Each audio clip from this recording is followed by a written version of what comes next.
पिछले कई महीनों से लेकर इंडियन मीडिया के अंदर जनरल वकारुज़्ज़मा जो कि बांग्लादेश के आर्मी चीफ हैं, उनकी फेवर में लंबे चौड़े आर्टिकल्स लिखे जा रहे हैं और उनको एक उम्मीद की किरण के तौर पर देखा जा रहा है। यानी उम्मीद की किरण इंडिया के लिए, बांग्लादेशियों के लिए नहीं, इंडिया के लिए।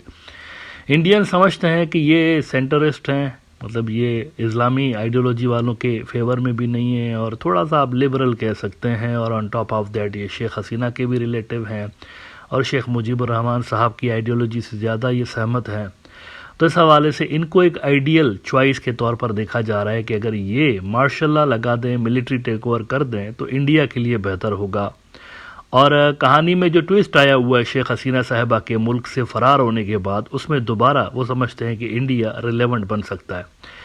अब आज इंडिया के एक बड़े news outlet the economic times ने इसी हवाले से एक बहुत बड़ी खबर लगाई है, एक बड़ा खुलासा किया है। मुझे उम्मीद है बांग्लादेशी आर्मी इस हवाले से कुछ क्लेरिफिकेशन जारी करेगी। यूएन के चीफ ने जब एक स्टेटमेंट दिया तो उसमें तो 24 घंटों के अंदर ही उन्होंने क्लेरिफिकेशन जारी की थी, लेकिन यहाँ पर ईटी वाले मुसलसल, ईटी जो इकोनॉमिक टाइम्स है, ये मुसलसल इस तरह के आर्टिकल्स लगा रहे हैं वकार साहब के फेवर में।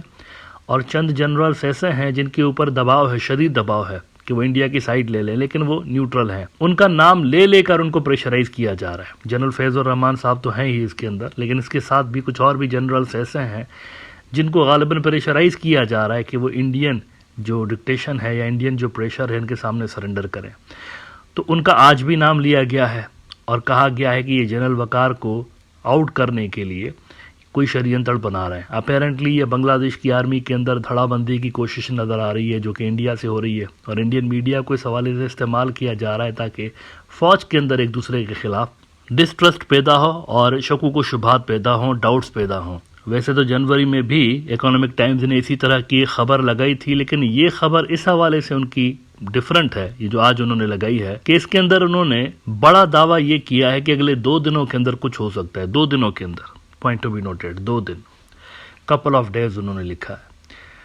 मिलिट्री के अंदर कुछ वियर एंड टियर चल रही है, कुछ जो लोग हैं वो वकार को हटाना चाहते हैं, जबकि वकार साहब जो है वो खुद टिके रहना चाहते हैं। तो इस कश्मकश में 2 दिनों के अंदर वो कहते हैं कि something is going to happen.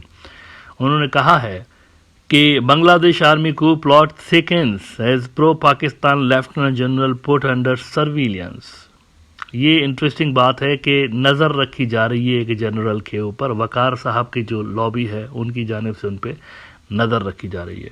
किस ऑफिसर की बात कर रहे हैं? वो कह रहे हैं Bangladesh army is witnessing a major turning as pro-Pakistan and pro-Jamaat Islami Lieutenant General Fazur Rahman, Quartermaster General with support of other generals, has moved to replace General Wakaruzzama as the Army Chief but has not yet received adequate support. अच्छा, ये फैज़ुर रहमान साहब जो है ना, ये कुछ ख़ास ही target पे हैं, इंडिया के ख़ास टारगेट हैं ये। इनका मीडिया अगर आप पढ़ें पिछले 6-8 महीनों में जितना इनके खिलाफ बग झिकझिक की गई है इंडियन मीडिया के अंदर, शायद ही किसी और ऑफिसर के खिलाफ की गई हो। बांग्लादेश आर्मी का शायद ही कोई ऐसा दूसरा ऑफिसर हो जिसके बारे में इतना कुछ लिखा गया हो। इनके खिलाफ कुछ ज़्यादा ही लिखा जा रहा है, और इसकी वजह अपेरेंटली यही महसूस हो रही है कि he is not willing to surrender against Indian pressure. इसके अलावा और कोई वजह नहीं हो सकती, क्योंकि बार बार एक ही शख्स को अगर इंडिया टारगेट करवा रहा है। देखें, ये जो गोदी मीडिया है इसके अंदर जो रिपोर्ट्स छपती हैं इसमें सरकारी अमल दखल भी होता है। अगर एक ही जैसी रिपोर्ट्स कई सारे न्यूज़ आउटलेट्स में आपको नज़र आए ना, तो समझें कि कोई ना कोई ताना बाना इसका डीप स्टेट के साथ भी है। इसी तरह की रिपोर्ट्स इनके खिलाफ दूसरे भी इंडियन न्यूज़ आउटलेट्स लिख रहे हैं, एग्जैक्टली सेम रिपोर्ट्स कि फैज़ुर रहमान साहब ये कर रहे हैं। अच्छा, इसके साथ साथ उन्होंने ये भी इल्ज़ाम लगाया कि रिसेंटली उन्होंने एक मीटिंग कंडक्ट करवाई आर्मी हेडक्वार्टर्स के अंदर, और उस मीटिंग का जो मकसद था वो ये था कि फैज़ साहब ये देखना चाहते थे कि उनके पास सपोर्ट कितनी है। अगर वो मिलिट्री टेक ओवर चाहें वकार साहब को हटा के, तो उनके साथ कितने लोग हैं ये देखने के लिए उन्होंने मीटिंग करवाई। लेकिन उनके पास वो कह रहे हैं कि इतनी ज़्यादा सपोर्ट नहीं थी। कहते हैं lieutenant general Rahman recently called a meeting at the army headquarters to test his strength for a coup amid the political instability in Bangladesh. ET has learned. किसने ईटी को बताया ये नहीं लिखा, लेकिन वो कहते हैं हमें पता चला है। But attendance of senior officers at the meeting was poor despite their support for the move to remove general Waqar. अच्छा, उसके बाद उन्होंने कहा कि 2 दिनों में something is going to happen, 2 दिनों में। Lieutenant General Rahman has now been under surveillance by Bangladesh Military Intelligence DGFI.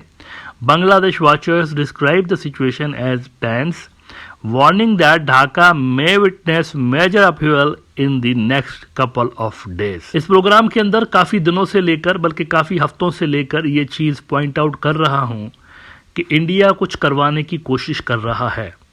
सूत्रों के अनुसार पता चला है कुछ करवाने की कोशिश कर रहा है। पहले पॉलिटिकल सेटअप को अप्रोच किया गया, बीएनपी को अप्रोच किया गया और दो चार और छोटी सी जमातें हैं उनको भी अप्रोच बाय द वे किया गया है। लोग मिले हैं वहाँ पर इनके इंडियन, कामयाबी नहीं मिली। बीएनपी को ये जो दाना डालने की कोशिश की गई वो एक ही जो विजिट हुई है वहाँ चाइना की, जो लंबा चौड़ा डेलीगेशन गया है जिसको हेड बीएनपी वाले कर रहे थे, अभी गए ना चाइना। तो इस दौरे के बाद तो इनको पता चल गया है कि कुछ भी नहीं होने वाला यहाँ पर, बीएनपी के साथ तो कुछ भी नहीं होने जा रहा। मतलब ये न्यू दिल्ली के अंदर भी बुलाया इन्होंने, बीएनपी वालों के एक वफद को बुलाया वहाँ पर, लेकिन वो जो चाइना वाला दौरा हुआ है इसमें ये समझ गए हैं कि बीएनपी की फॉरेन पॉलिसी क्या है। उधर से उन्होंने अनाउंस कर दिया China will be the central pillar of Bangladesh foreign policy, BNP ने अनाउंस किया है वहाँ पर। मोइन साहब ने कैटेगोरिकली बता दिया कि वो किसकी तरफ ज़्यादा देख रहे हैं। चाइना के पास टेक्नोलॉजी है, पैसा है, सब कुछ है, तो वो समझते हैं बांग्लादेश के लिए वो बेहतर है, तो यहाँ दाल नहीं करने वाली, इनको पता चल गया। अब आखिरी सहारा बचा हुआ है मिलिट्री कुछ कर दे, मिलिट्री कोई मार्शल लॉ लगा दे, समथिंग शुड हैपन हियर। सियासी सतह पर कुछ नहीं हुआ इंडिया का, अब आखिरी जो उम्मीद रही है वो ये है मिलिट्री। और मिलिट्री में भी जनरल वकार क्यों? क्योंकि वो समझते हैं कि ये थोड़े से लेफ्टिस्ट हैं, थोड़े से सेक्युलर हैं, शेख हसीना की फैमिली से हैं, शेख हसीना का अपना असर है, मेरे ख्याल से उनके कज़िन जो है शेख हसीना की कज़िन के हस्बैंड है आई थिंक, तो करीबी फैमिली रिश्ता है। वो समझते हैं कि शेख हसीना का भी इनके ऊपर असर और रसूख है। और on top of that Bangladesh की आर्मी में और भी बहुत सारे ऐसे जनरल्स हैं जो कि शेख हसीना की तरफ से अपॉइंट किए गए थे, तो समझा ये जा रहा है न्यू दिल्ली में कि उनकी लॉयल्टीज़ शेख हसीना की तरफ होंगी। तो द प्लान इज़ कि यहाँ पर कोई मिलिट्री टेक ओवर करवा के इलेक्शन करवाया जाए, दोबारा से हसीना को इंस्टॉल करवाया जाए, ये प्लान है। अब मिलिट्री की तरफ इनका एक माइंड बना हुआ है कि उसमें कुछ दरार डाली जाए, कुछ रिफ्ट क्रिएट की जाए और फिर मिलिट्री को इस्तेमाल करते हुए ये सब कुछ किया जाए दोबारा से। एक ही वक्त में दो जगहों पे काम हो रहा है, नेपाल के अंदर हो रहा है और बांग्लादेश के अंदर हो रहा है। नेपाल के अंदर स्ट्रेटेजी डिफरेंट है, वहाँ पर जो किंग है ना, पुराना जो किंग था जिसको निकाल के तो सेक्युलर रिपब्लिक बना दिया गया था नेपाल को, तो उस किंग को दोबारा वापस लाया गया है और एक बड़ा मुजाहरा करवाया गया है उनकी फेवर में, जिसमें कई सारे लोगों को वहाँ पर लाया गया। बीजेपी डायरेक्टली इन्वॉल्व है वहाँ पर, डायरेक्टली इन्वॉल्व है। और इस बात का खुलासा खैर कई सारी रिपोर्ट्स के अंदर हो चुका है ऑलरेडी कि वहाँ पर वो क्या करना चाहते हैं।